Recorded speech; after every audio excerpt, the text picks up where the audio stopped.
कहानी के उद्देश्य है क. संवहन क्या होता है, ख. तटीय क्षेत्रों में प्रकृति में संवहन कैसे नजर आता है, ग. हम अलग अलग मौसम में अलग अलग प्रकार के कपड़े क्यों पहनते हैं। नमस्कार दोस्तों, कैसे हैं आप सब। मैं कुछ दिनों के लिए गोवा घूमने गई थी। गोवा में एक सुंदर समुद्र तट है। तटीय क्षेत्र में मौसम हमेशा लुभावना कैसे होता है। क्या आपने कभी सोचा है कि हम गर्मियों में हल्के और सर्दियों में गहरे रंग के कपड़े क्यों पहनते हैं। आइए इस कहानी के पात्र माला और राजा के साथ इन सवालों के जवाब ढूंढते हैं। माँ, मुझे नहाने के लिए पानी चाहिए। क्या आप मेरे लिए पानी गर्म कर देंगी?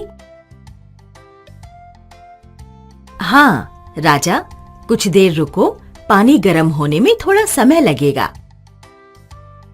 अरे माँ, ये ज्वाला के पास वाला पानी जल्दी गर्म होता है ना? हाँ राजा। और फिर सारा पानी एक साथ गर्म हो जाता है। जैसा तुमने कहा कि ज्वाला के पास वाला पानी पहले गर्म होता है और वो ऊपर उठता है और आसपास का ठंडा जल उसकी जगह ले लेता है। फिर वो पानी गर्म होता है और ऊपर उठ जाता है। ऐसा तब तक चलता रहता है जब तक सारा पानी गर्म हो जाता है। इसे संवहन यानी कन्वेक्शन कहते हैं। माँ, क्या ये भी चालन यानी कंडक्शन जैसे ऊष्मा के स्थानांतरण की प्रक्रिया है? हाँ, सही बोले तुम राजा। संवहन तरल पदार्थ और वायु में होता है। हवा भी तो सूर्य की ऊष्मा से गर्म होती है, तो क्या वह भी गर्म होकर ऊपर उठती है? चलो क्यों ना एक प्रयोग करें। हमें इन चीजों की जरूरत पड़ेगी। एक कांच की खुली शीशी, एक मोमबत्ती, एक अगरबत्ती।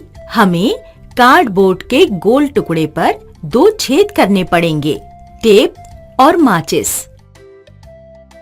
चलो अब इस मोमबत्ती को जलाकर उसके ऊपर ये कांच की खुली शीशी को इस प्रकार रख दो। अब ये कार्डबोर्ड के गोल टुकड़े को ऐसे इसके ऊपर टेप से जोड़ दो। ये ध्यान रहे कि एक छेद बिल्कुल मोमबत्ती की लौ के ऊपर हो। अब इस दूसरे छेद पर ये अगरबत्ती जला के ऐसे रखो। चलो अब देखते हैं कि क्या होता है। अरे ये देखो, इस तरफ से अगरबत्ती का धुआं बाहर आ रहा है।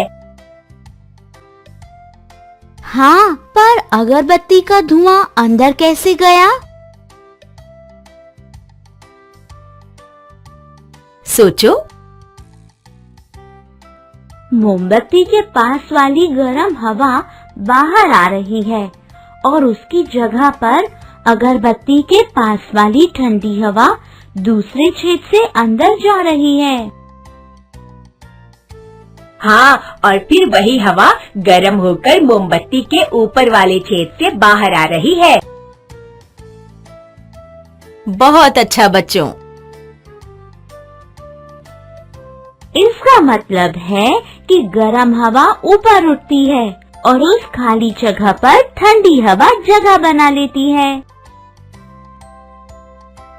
अरे माला, तुम्हें याद है हमारे स्कूल में विज्ञान की एक प्रदर्शनी में एक बच्चे ने एक मॉडल बनाया था जिसमें उसने समझाया था कि तटीय क्षेत्रों में भी ऐसा ही कुछ होता है। हाँ, पर मुझे ठीक से याद नहीं है। चलो हमारी विज्ञान की पुस्तक में पढ़ते हैं। देखो यहाँ लिखा है कि दिन के समय समुद्र तट पानी से जल्दी गर्म हो जाता है और वहाँ की वायु गर्म होकर ऊपर उठती है। फिर इसका स्थान लेने के लिए समुद्र से ठंडी वायु उसका स्थान ले लेती है। इसे समुद्र समीर कहते हैं। रात के समय इसका उल्टा होता है। समुद्र का जल समुद्र तट से धीरे ठंडा होता है और तट से ठंडी वायु समुद्र की ओर बहती है। इसे थल समीर कहते हैं। ये तो बिल्कुल हमारे प्रयोग की तरह ही है। जैसे अगरबत्ती की तरफ से ठंडी वायु अंदर जाती है और गर्म वायु मोमबत्ती के छेद की तरफ से ऊपर आती है, वैसे ही समुद्र तट की वायु भी प्राकृतिक संवहन को दर्शाती है। सूर्य भी तो ऊष्मा प्रदान करता है, पर धरती और सूरज के बीच तो कोई माध्यम ही नहीं है, तो फिर सूर्य की ऊष्मा हम तक कैसे पहुंचती है? हाँ, चालन और संवहन के लिए तो माध्यम चाहिए। तो फिर सूर्य की गर्मी हम तक कैसे पहुंचती है? चल किताब में ढूंढते हैं। देख, यहाँ लिखा है कि सूर्य से धरती पर ऊष्मा का स्थानांतरण विकिरण यानी रेडिएशन के द्वारा होता है। विकिरण दिखाओ मुझे।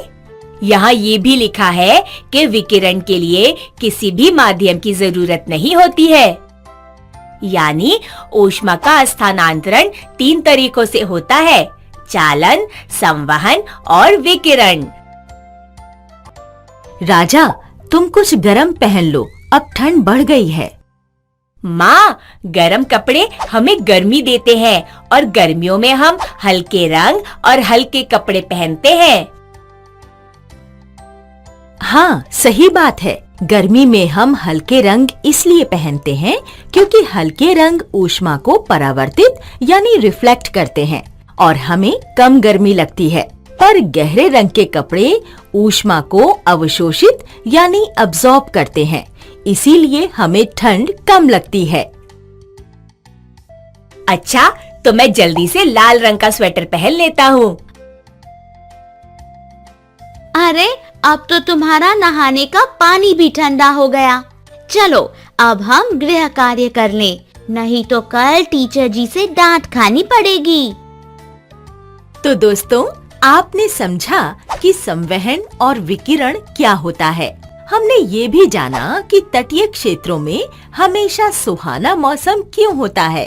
अब आप लोग जब कपड़े चुनने के लिए किसी रंग के बारे में सोचेंगे तो मौसम का जरूर ध्यान रखेंगे। जल्द मिलेंगे।